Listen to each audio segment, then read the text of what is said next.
अमन और उसके दोस्त एक पुराने गांव में घूमने गए।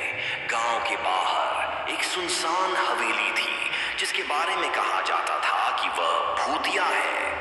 गांव वालों ने उन्हें वहां जाने से मना किया, लेकिन दोस्तों को रोमांस चाहिए था। रात को 12 बजे सभी दोस्त हिम्मत जुटाकर हवेली के अंदर घुस गए। हवेली का दरवाजा खुद ब खुद चरमराते हुए खुला। अंदर खूब अंधेरा था और हवा में सड़ांध की बदबू थी। चारों ओर धूल और मकड़ी के जाले थे।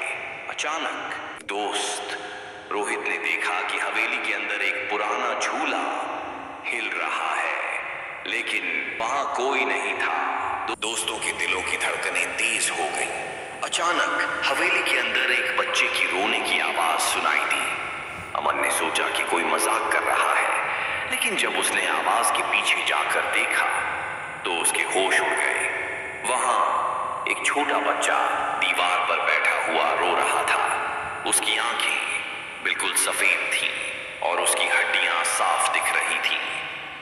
दोस्तों के दिलों की धड़कनें। अमन चीखते हुए पीछे हट गया, लेकिन तभी हवेली के दरवाजे बंद हो गए। सभी दोस्त घबरा गए और दरवाजा खोलने की कोशिश करने लगे, लेकिन दरवाजा जाम हो चुका था। तभी हवेली के कोने से एक काली छाया उभरी और धीरे धीरे उनकी ओर बढ़ने लगी। उभरी छाया ने अमन का हाथ पकड़ा और अचानक सभी दोस्तों की चीखें हवेली में गूंज उठी।